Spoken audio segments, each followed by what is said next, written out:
Hi everyone, I am Rajat and I'm the Chief Evangelist of Nature and Thought. Nature and Thought is a brand with deep rooted expertise in healthcare since 1985, and we develop clinically validated, safe, and natural dietary supplements for your health. Today, we are talking about women in and with women in science to celebrate the women and also to hopefully motivate the future generation of women scientists. And it brings me immense pleasure to talk to three amazing and beautiful women today: Dr. Jayanthi, Dr. Shefali, and Dr. Rupali, each one of them with significant experience, but put together, they're a powerhouse of 70 plus years of experience in their fields. So, without any further ado, I would like to make the introduction for our first guest, Dr. Jayanthi. Dr. Jayanthi heads the analytical research and development for Nutriventia, and she works with solids, liquids, semi-solids. Has a Six Sigma green belt, and for any of you who's aware of that, that's not an easy task.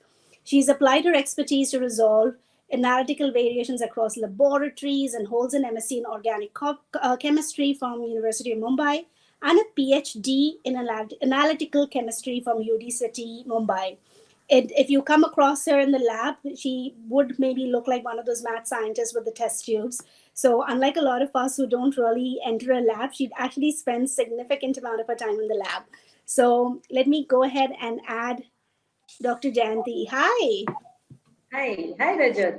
Thanks Hi. for the Hi. introduction. You're welcome.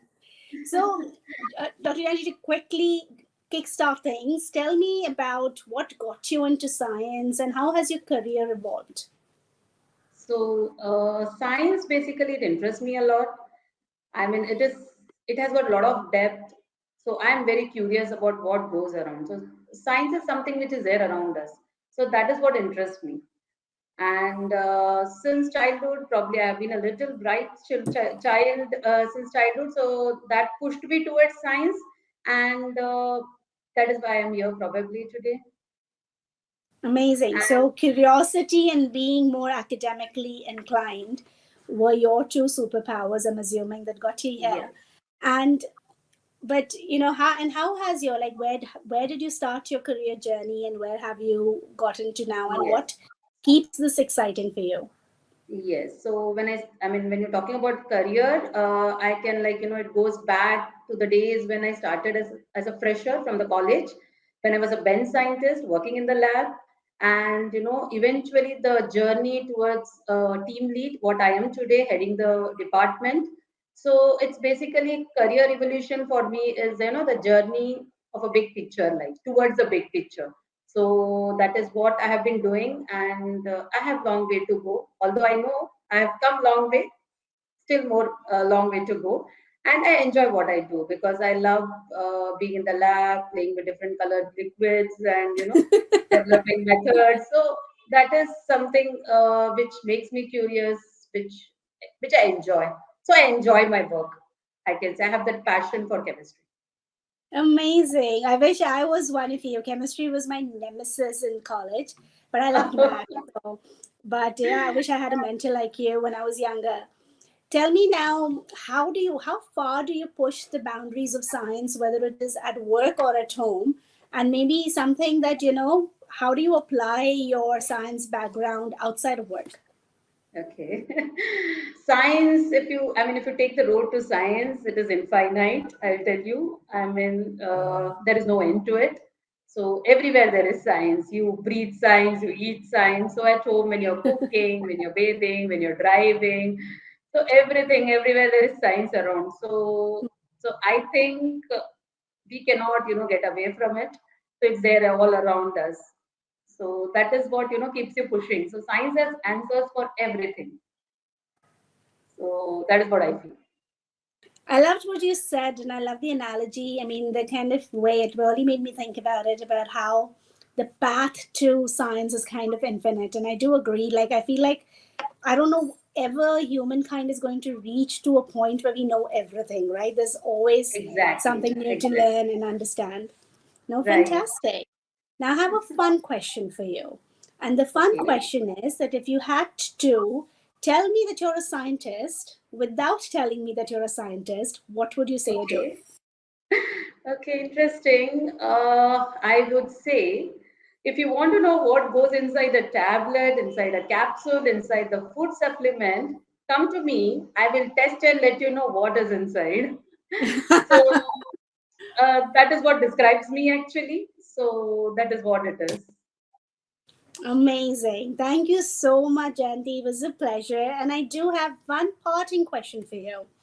If you had any pearls of wisdom, any advice, anything that you would think that would motivate or inspire young women or your fellow scientists, what would that be?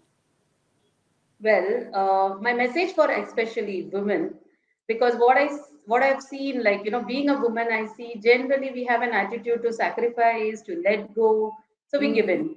I would always say never let go. So success is not final, failure is not fatal. All that matters, all that counts is the way you keep going. So please keep going. Don't let yourself down, or don't stop anywhere. So keep pushing yourself, keep going. That will take you somewhere. So that is my Amazing. advice.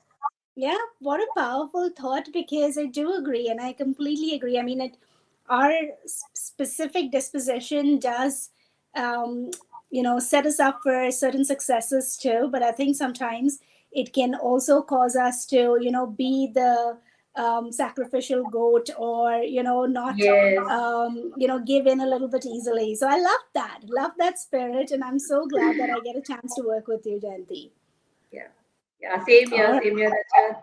Yeah. Thank you. Fantastic. Thank you so much. Now we're going to talk to our second guest, who is Dr. Rupali. Now, Dr. Rupali is the general manager for intellectual property rights at Nutriventia. She actually heads the entire intellectual property department there. And she's a pharmacy expert with a master's in biopharmaceutics. And she's also a registered patent agent for the Indian government. She holds a PhD in pharmacy from the CSIR lab in Pune, has 3 US patents under her own belt, and she manages the ideation and commercialization engine for new product at the company. So thank you so much for agreeing to do this with us, Rupali. Hi. Hi, Rajat. Thanks. All right. I'm so glad we're getting to do this. And I have some very similar questions for you, but I'm hoping for definitely a Rupali twist or an angle to the same answers, right? The same questions. So tell me, Okay. what was your motivation for, getting into science? Like, how did this happen for you? Yeah, actually, since my childhood, I had that inclination for, those beautiful tablets and capsules. How do they work in the body? What body does to all these dosage forms and all, and how these dosage forms are prepared. So, with all that thought process in mind, I was always looking for something like which will give me information related to drugs and the dosage forms, the medicines. So, with that inclination and with that background, I really opted for some course which will give me in depth knowledge about everything and will also give me an opportunity so as to prepare something on lab scale. So, that is how actually I opted for the pharmacy course. And obviously, I also went for the master's because I was really not happy with doing only graduation. Yeah, and when yeah, sorry. No, so and I wanted to follow up question, which was, how old were you when you got fascinated by capsules and tablets? I hope not too young. No, it was when I was in my school days only. When mom used to take some diabetes medicines or something like that, or the asthalin inhaler which my grandfather used to use.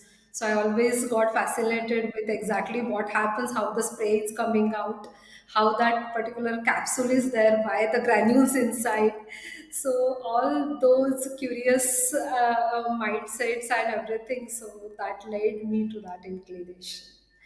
So Amazing. And I know now that you have so much information about all of this that you could be pretty much teaching anybody that would like to know about the same thing. So that's amazing how your journey's been.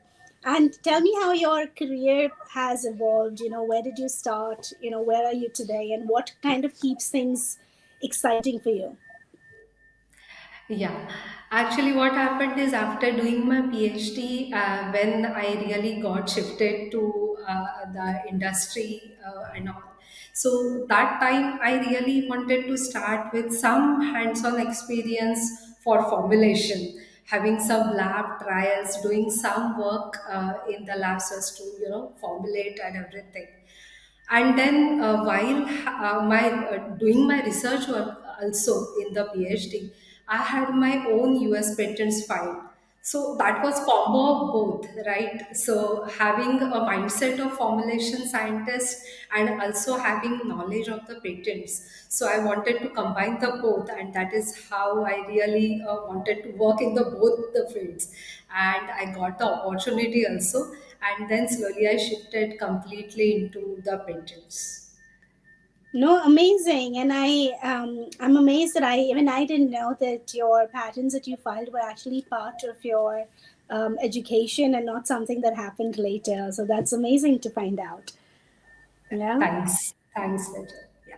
Now, I have, okay, another fun question for you, which is, if you had to, or how do you today take your education, your experience, and apply it to other realms of life and things outside of work? Yes, definitely. That is really an interesting question. Because what happens is, I look at the science the way it can improve our lives. So, other than the workplace, the rest of the world for us is the family, and then, traveling from office to home. So, considering all those things, the science can be applied everywhere at home front, wherein you can really educate the kids as well as the elderly ones. So, if we consider the kids taking their studies and all, and if you can really explain them the things, the phenomenons in science in very simple language, then it becomes very easy for them. And I can give you one example wherein we can really use knowledge which is gained in science in very, very simple way. Like these elderly people, they try to take haldiwala doodh, turmeric in milk and all that. But the most efficient way is so as to have that so that they can get a soluble form in the body. The fat soluble entity is dissolved well in the hot milk and all that. So if we can explain them very well using science as a base, then those things will be certainly useful to them. Same thing happens to certain natural phenomena like eclipses and the full moon and no moon days, and the traditional negative thoughts which are attached to those phenomena. So if we can explain to them, then they really get surprised, and then they really get interested also, because of that particular insight which they can get because we can explain them very well. So that is how I look at the science and its use. It can improve our life definitely in all aspects. Only expect Dr. Rupali to say two things. One is, to use science to improve our lives, which is just such a pure and noble thought. And that's generally here. And also to women in science to only talk about, breaking traditional beliefs using science, because we know there are so many that plague women also in general. And these kind of things can be so easily explained with scientific explanations, and it can hopefully pave the path for us playing a much more significant role in the world economy. Thank you Sure. so much, Dr. Rapali. Last, any words of wisdom, any advice for aspirational women who are wanting to get into science, or women who are already in science? I will like to say that be the inspiration and don't wait for the inspiration from somebody else. always think out of the box and read between the lines so that you can make the best out of whatever the technology and the expertise in technology you have, and apply it the best, and never give up. So whenever you want to give up, always look at the passion with which you started. Always move forward. So that is what I will like to tell to everyone. Thank you so much, Dr. Rupali. It's been amazing talking to you, and it's amazing that even after so many years, there's still so much for me to learn and to know about you. So, thank you so much for doing this for us. Thanks, Raja. Thank you so much for having me in this session, and I really enjoyed it, and I really liked, sharing my thoughts with everyone. Thank you. Fantastic. Thank you so much. All right, and with this, we will say a big hello to Dr. Shefali. Dr. Shefali is a seasoned physician. Her core expertise is actually Ayurveda, but she's involved in the design and conceptualization of value added nutraceutical products. And she's written several scientific articles published in pharmaceutical magazines and peer reviewed literature. And for me, Shefali is always my go to person where there's a bouncer medically going over my head, or I need even simple advice. She's always there to give her 2 cents on what is the real science, what really makes sense. She really views the world with a very scientific lens all the time, but sometimes gets in the way of others because you can't fault her with her science. But and it's always been amazing working with her. So with that, I'm going to invite Dr. Shefali on here. Hi, Shefali. Hi, Rajat. It's nice to see you here today. Awesome. Same here. So I'm going to ask you very similar questions. And my first question is, what got you into science, and how has your career evolved? How's that worked out for you? Well, ever since I started understanding, I was always interested in how life works. So biology is something which always attracted me a great way. And once I crossed my 10th standard, then I realized, okay, what comes next after biology is human body and how it works. It's so amazing that we have not even started understanding the beginning of it. Forget about the end. So that's what attracted me. I always wanted to be a doctor, and well, that's what I did. Amazing. And you know what? How did Ayurveda became like your starting point? Like what got you into specifically like traditional medicine? Well, since my childhood, I was along with biology and life sciences. My another prime interest was languages, and I used to love the way the Sanskrit language is. So they, to say the least, they have the knack of saying maximum in minimum of words, and that's what I heard about Ayurveda and how it is described in the scriptures. So I just wanted to learn what the ancients have to say. And certain things used to amaze me that, we are using our spices. We used to use even in my childhood days for home remedial measures.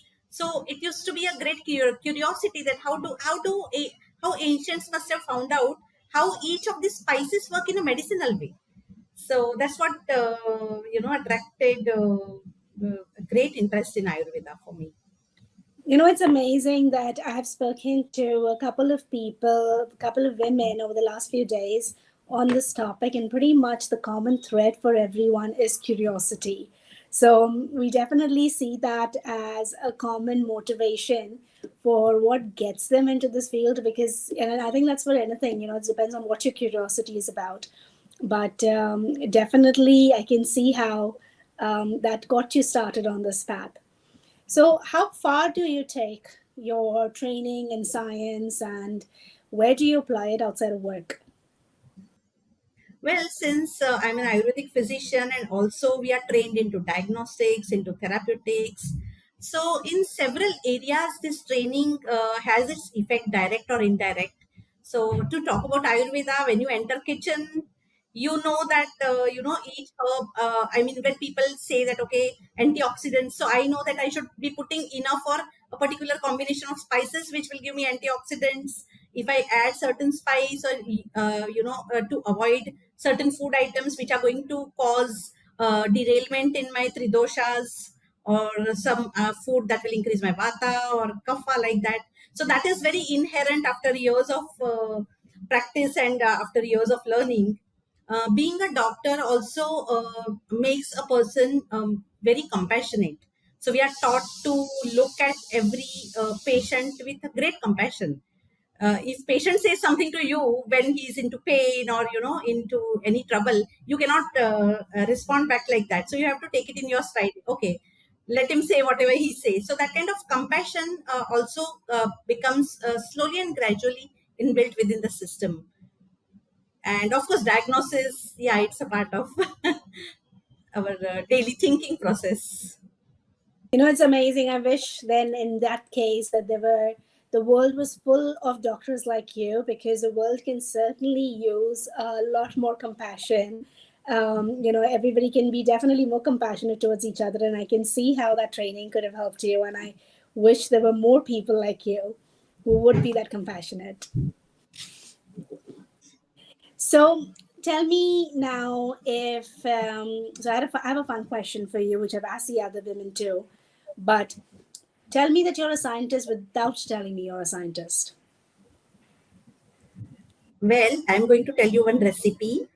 So if you use the oil of Brassica indica, don't forget to add the leaves of Allium cepa, and of course fortify it with Cuminum cyminum and Ferula foetida and some seeds of Brassica indica. It will make your poha very delicious. Oh my God, you were giving me a poha recipe. I'm gonna have to write notes, or you're gonna have to translate the whole thing for me later. That's fantastic. I can definitely see the scientist oozing out of you there. Yeah, I trouble a lot of people around me saying these kind of recipes, which just doesn't mean anything except that take oil and put your jeera seeds and rice seeds and just put a tadka. That's it. That also Tell always me, reminds me everything is botany yeah, at the end of the day. So yeah, yeah.